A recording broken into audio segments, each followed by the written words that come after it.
Hey there, and welcome back to the deep dive. So glad you're joining us again. It's great to be back. And hey, if you're finding these helpful, seriously, give that like button a click, maybe follow along. It really helps other learners find us too. Yeah, definitely helps. So today, we're jumping into another set of words you shared with us. We're really focusing on building that, that core vocabulary. Super useful for exams, sure, but also just for communicating better, reading more confidently. Absolutely. We're looking at day 6, part 1 from the materials you sent over. Right. And this isn't just about, memorizing lists. We want to really dig in, see how these words actually work in sentences, how they connect, get that feel for them. That's the key, isn't it? It's like building a mental map. Words aren't isolated islands. They're connected. Understanding those connections, how a word behaves in context, that's what really boosts your comprehension and your ability to express yourself well. Exactly. Getting fluent with the words. So we've got a great list today. Covers movement, feelings, even language itself. So settle in, grab your notes if you use them, and let's explore these words. Sounds like a plan. Where should we start? Okay, let's dive right into this Day 6 Part 1 collection. We'll take them one by one, really get a feel for them. First up is a word about movement. Stride. Okay, stride. Good one to start with. The notes say it's both a noun and a verb. Yep. Let's look at the noun first. The example here is he crossed the room in 2 strides. In 2 strides, okay. Right. So what does that immediately tell you? How did he cross the room? Well, not slowly, that's for sure. It sounds fast, maybe confident, like big steps. Exactly. A stride isn't just any step. It's a long, purposeful one.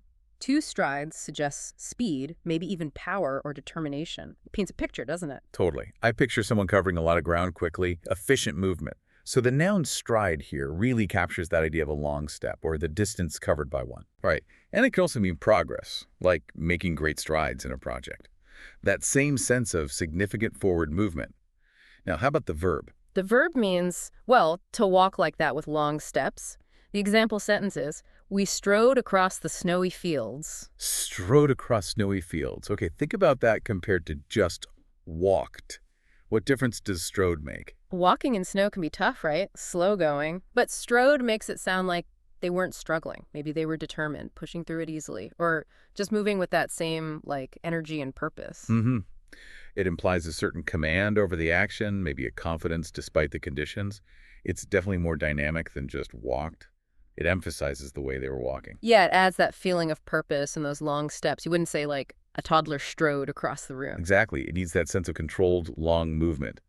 So stride, whether noun or verb, really packs a punch in describing purposeful forward movement. That's a great way to put it. Okay, so from individual steps, the list moves to large groups. The next word is swarm. Swarm. Also a noun and a verb. And the noun often makes you think of, well, insects, right? Yeah, bees usually come to mind first, and this example fits perfectly.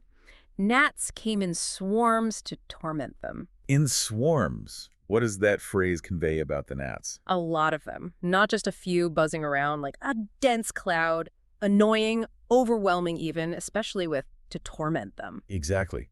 Swarms implies multitude, density, a moving mass. It immediately gives you that sense of overwhelming numbers, often in a way that's unpleasant or invasive. Definitely feels invasive there. Okay, so the verb form means to move around like that in a big group. The other example uses the verb, tourists were swarming all over the island. Now, this is interesting. Applying it to people, how does swarming describe the tourist presence? It sounds like there were loads of them, maybe moving around a bit chaotically, not just walking, but covering everything, densely packed. It could even sound a bit negative, like they were overwhelming the place. That's off of the connotation, isn't it? It captures that sense of huge numbers moving collectively, covering an area densely. It borrows that feeling of an insect swarm, numerous, maybe disruptive, filling the space. Yeah, you get that picture of sheer numbers. Okay, so from big steps and big groups, we're shifting way down in scale and speed. The next word is crawl. Crawl. Noun and verb.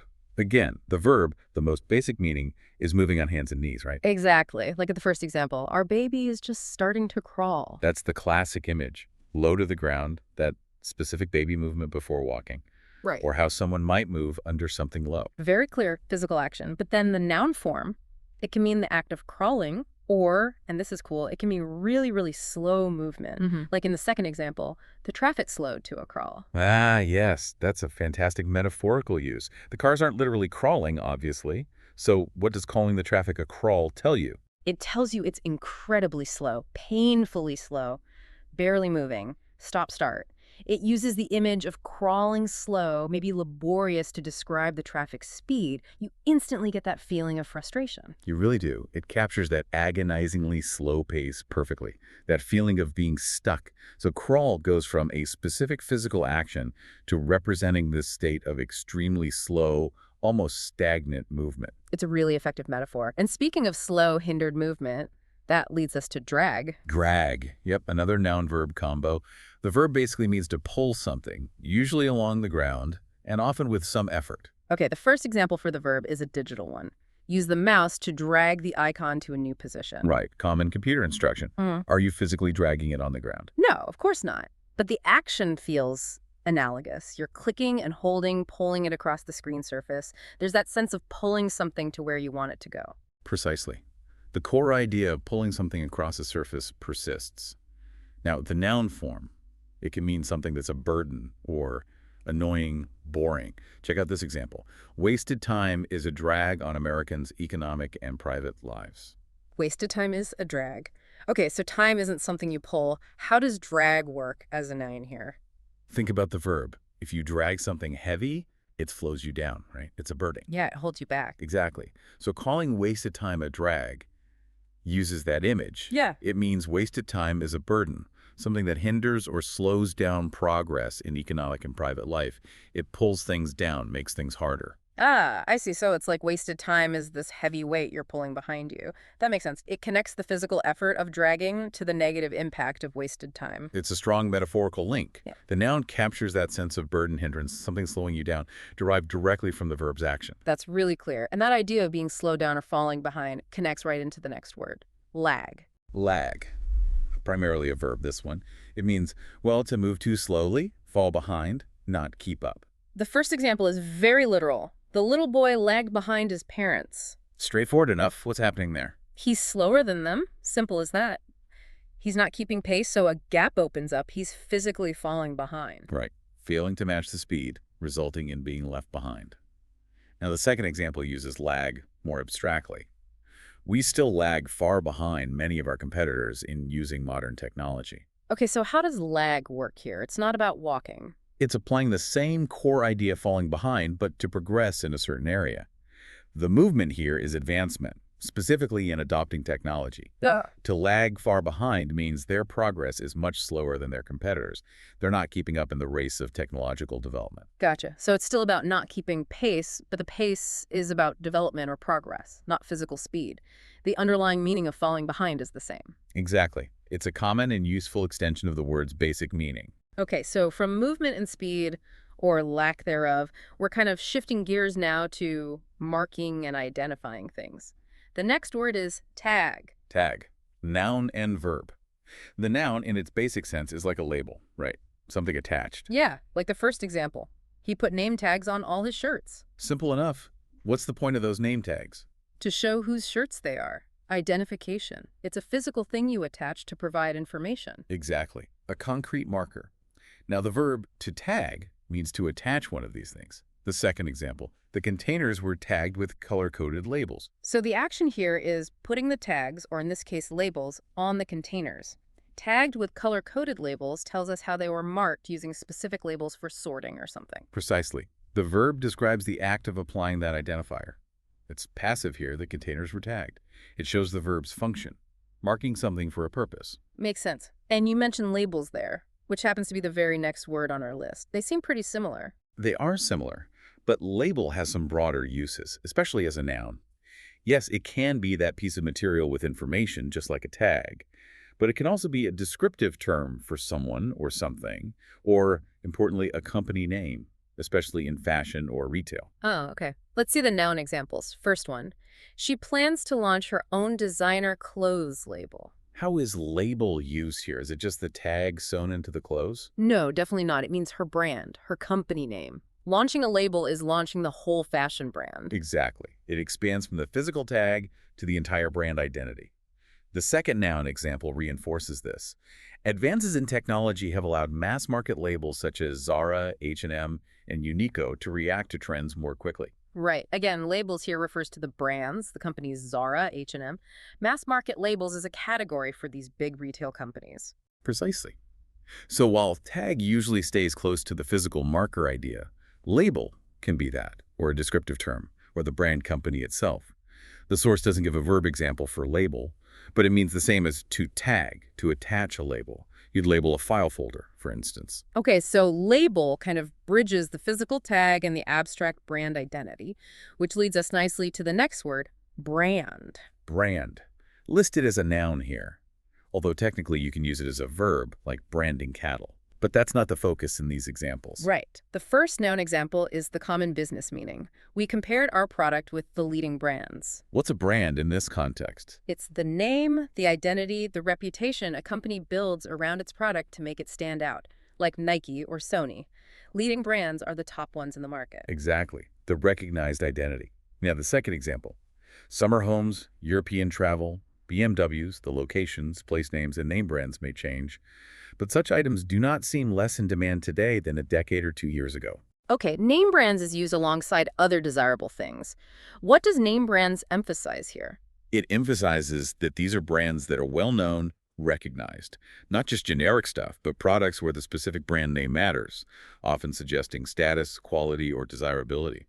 BMWs are a classic example of a name brand in cars. The sentence is talking about the enduring appeal of these kinds of status symbols. Got it. So name brand really highlights the recognition and perceived value attached to the brand name itself. It connects back to label, also meaning a brand, especially in fashion.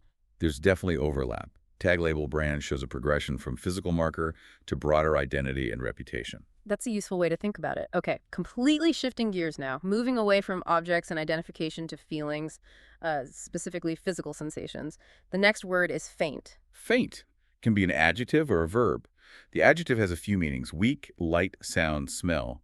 But a key one is feeling weak, lightheaded, like you might lose consciousness. And the first example uses that meaning. The heat made him feel faint. What's that feeling like? It's that dizzy, weak feeling. Maybe things start to look a bit swimmy. You feel unsteady, like you need to sit down before you, well, actually faint. Exactly. Yeah. It describes that specific physical sensation, the state before potentially losing consciousness. Now, the verb to faint is the action itself. The second example. Suddenly the woman in front of me fainted. So she actually lost consciousness, passed out. Precisely. The adjective is the feeling, the verb is the event. A clear and important distinction. You can feel faint without actually fainting. Right. Good to keep those straight. Mm. Okay. Related to feeling faint or maybe being overwhelmed by shock is the next word. Stun. Stun, listed as verb. It can mean to shock or overwhelm, to physically knock someone out, or, interestingly, to impress someone deeply. The first example is, the guests were stunned into silence. Were they physically knocked out? No, not here. Mm. It means they were so shocked, so surprised, or maybe horrified by something that they couldn't speak, completely taken aback, overwhelmed mentally. Exactly. That sense of being mentally or emotionally overwhelmed, causing a temporary inability to react, like a metaphorical blow. Now, the second example. It's a stunning move. Right, this uses stunning, the adjective form. But stunning move sounds positive, doesn't it? Like impressive or amazing? It usually does. Yeah. This meaning comes from stun in the sense of impress deeply. A stunning move or a stunning view is something so impressive or beautiful that it takes your breath away, maybe shocks you with its brilliance. Ah, okay. So stun can be about negative shock or positive deep impression. And stunning as an adjective mostly carries that positive, impressive meaning. That's generally how it works. It's versatile. Interesting how it covers both. And feeling stunned or impressed might even make you feel a bit dizzy, which is our next word. Dizzy, an adjective. Primarily means feeling unsteady, like things are spinning, you might fall. Can also mean silly, but the examples focus on the physical feeling. First one, her head still hurt and she felt slightly dizzy. So what's the physical sensation described? Feeling unbalanced, maybe the room seems to spin a bit, unsteady on her feet, connected here to her head hurting. Right, that loss of equilibrium, the spinning sensation. The second example gives another cause. Some of the fairground rides can make you quite dizzy. Oh yeah, Those spinning rides definitely mess with your balance, make you feel like everything's whirling. That's classic dizziness. Exactly. Both show that core physical meaning of unsteadiness and a spinning sensation. Very clear.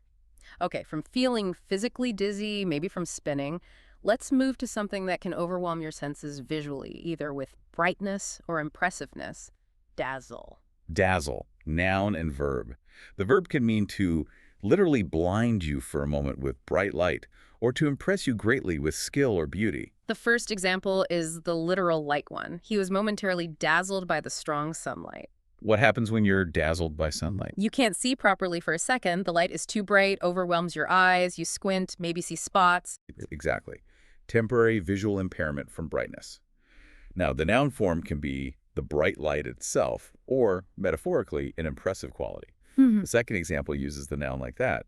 This lacks the technical dazzle of his first film. Okay, so the film doesn't literally blind people. What's technical dazzle? It means the impressive, exciting, maybe brilliant technical aspects, like amazing special effects, clever editing, that kind of thing.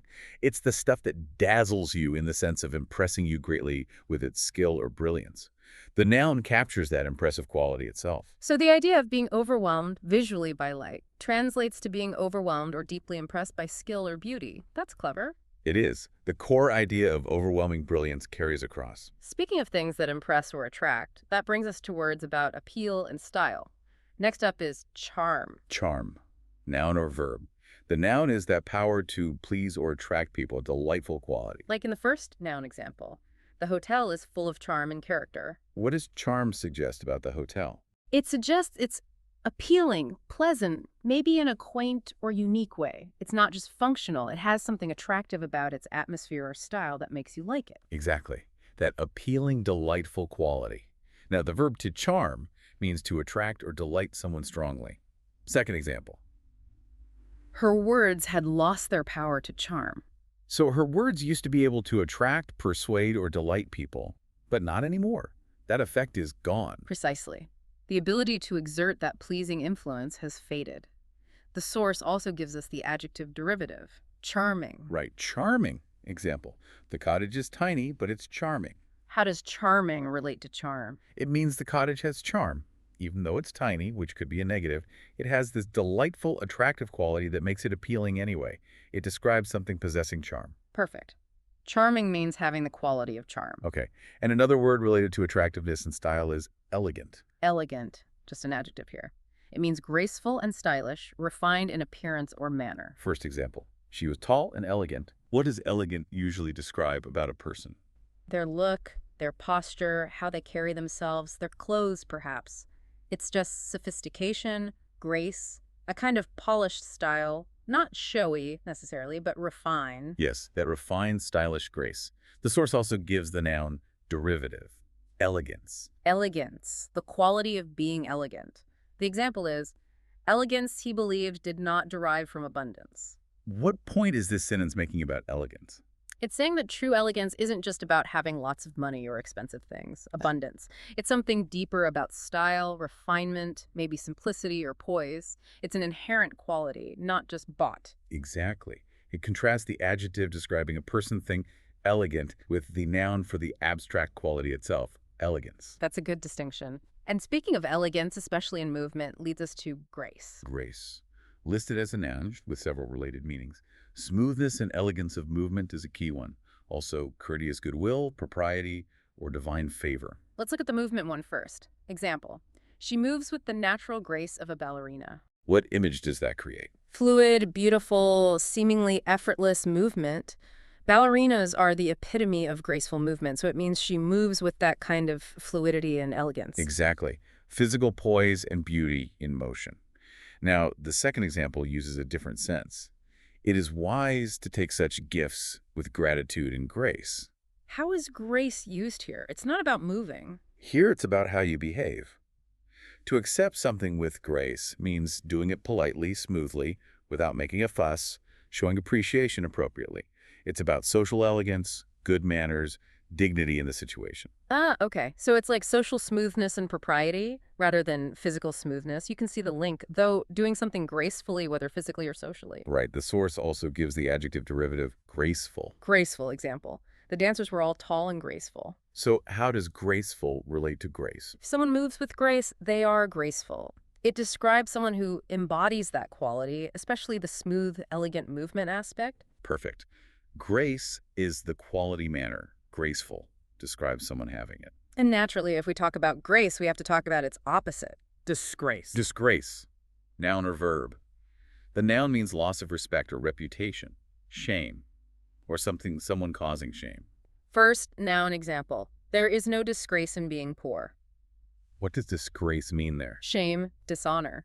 The sentence argues that poverty shouldn't cause shame or loss of respect. Exactly. It's about shame or loss of honor. Second noun example. Many recruiters say the old disgrace is fading for top performers. So disgrace here is that feeling of shame or stigma that used to be attached to something, probably top performers being unemployed based on the context. That negative social judgment is fading. Precisely. Tied to social perception and loss of standing. The source mentions the verb to disgrace, to bring shame upon, and the adjective disgraceful, causing shame, though without examples. So disgraceful actions would bring shame. It's clearly the direct opposite of grace in the sense of honor and respectability. A very clear antonym pair. Okay, let's shift from social qualities to light again. The next word is glow. Glow, noun or verb. The verb can mean giving out steady light, no flame, having a healthy look, or feeling strong pleasure. First verb example, the literal light. The lighted candles glowed in the darkness. That's the soft, steady light from a candle, Right. right? Not flickering like fire, warm, constant. Exactly, steady light emission. Now, the second verb example is more metaphorical. The fresh air had brought a healthy glow to her cheeks. Her cheeks aren't light bulbs, so what's the glow here? It's describing the healthy, rosy color, that vibrant look you get from being outside. It uses the idea of radiating light to describe the appearance of health and vitality. Ah, like a warm, healthy radiance. That's nice. The noun glow covers these two, and we have derivatives. Glowing. Glowing, the adjective. Example, he spoke of her performance in the film in glowing terms. Glowing terms. How does that connect to light? It means really positive, enthusiastic praise.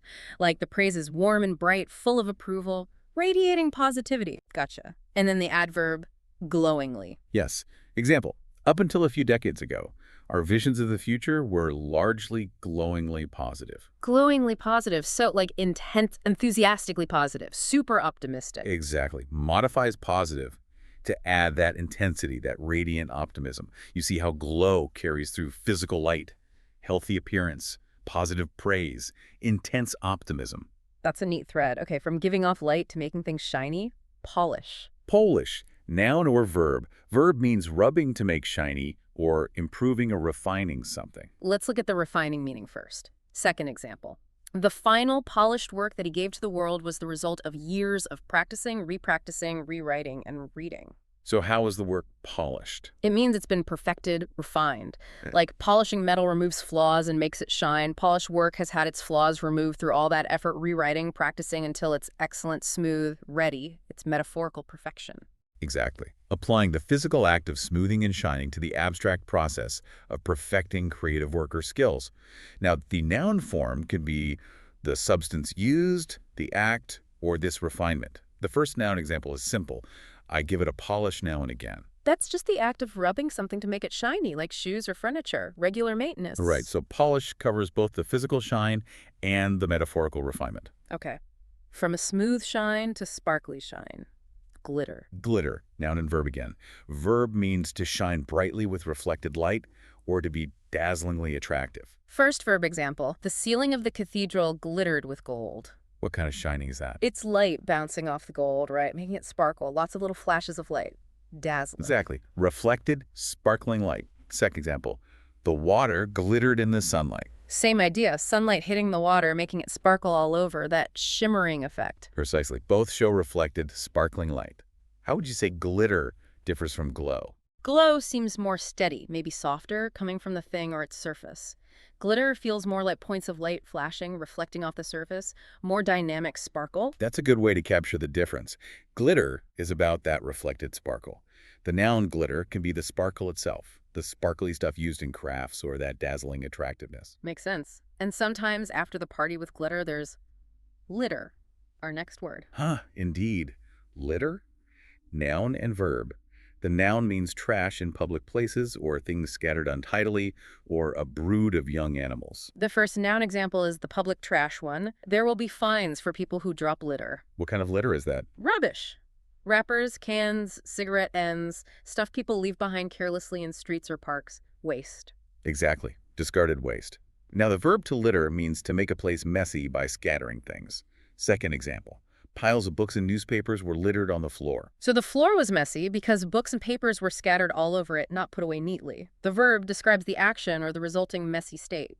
Precisely. The verb is about the scattering.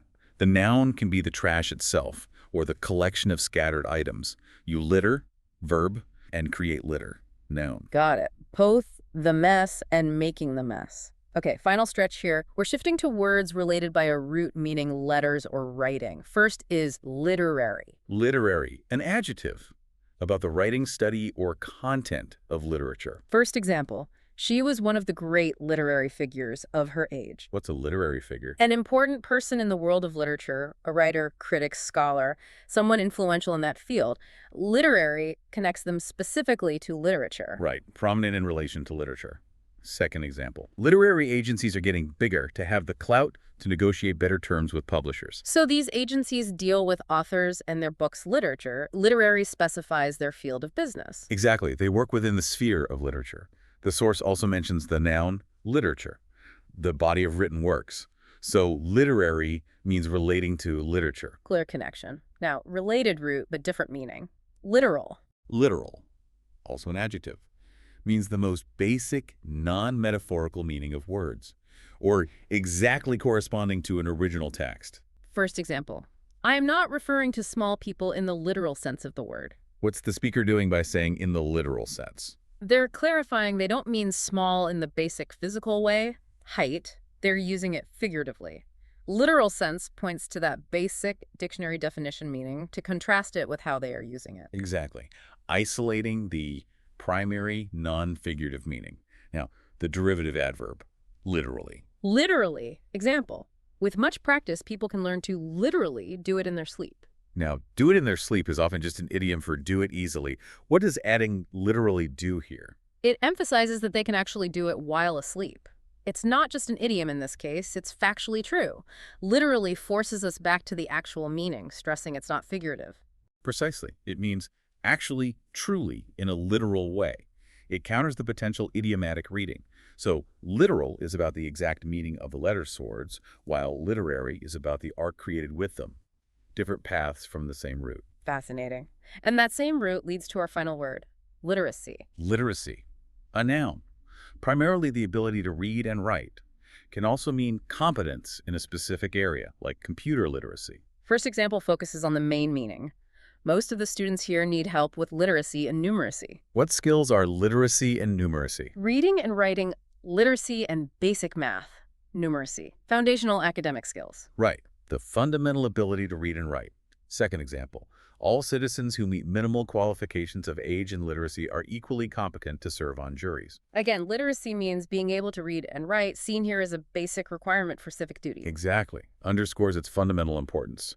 So, literacy is the skill itself connecting back to literary, about literature, and literal, about exact meaning, all stemming from that idea of letters. Wow. Okay, that was quite a journey through Day 6, Part 1. We covered a lot of ground.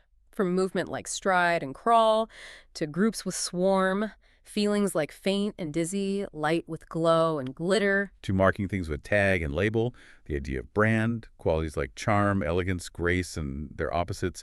And finally, those language-related terms literary, literal, and literacy. What's key is we didn't just define them, we saw them in action. Exactly. We saw how drag can be physical pulling or a metaphorical burden, how polish can be about shiny shoes or refined writing, how stun can be shock or admiration. Understanding these nuances, seeing the words in different contexts, that's how you build that vocabulary network we talked about. It really is. It's about moving beyond just knowing a meaning to understanding how the word works, how it feels in a sentence. That's crucial for really getting comfortable with English, for reading complex stuff, and for expressing your own ideas precisely. Absolutely. So for you listening, we hope seeing these examples, talking through the parts of speech, comparing grace and disgrace or glow and glitter, helps build those connections in your mind. And the real test, the real practice, starts now, right? How will you start noticing these words out in the wild? When you see stride in an article, will you picture that confident walk? Will litter make you think of both trash and messy books? Yeah. Keep your eyes peeled. See them in different contexts. That reinforces everything. Maybe pick one word from today's list, just one that surprised you or that you feel you understand better now. And here's a thought. Could you try to actively use that one word sometime this week? Maybe in speaking, maybe in writing. Just finding one opportunity can really help lock it in. That's a great challenge. Choose one and give it a try. And hey, let us know how it goes. If any of these words sparked a question or if you used one, share it in the comments or send us a message. We genuinely love hearing how this lands for you. Your experiences and questions really do make these dives better for everyone. And of course, if you found this helpful, Yeah, give us a like. Maybe follow along for more deep dives into English vocabulary. We really appreciate the support. we certainly do. Thanks so much for joining us today. It was a great discussion. Always a pleasure. We'll catch you on the next deep dive.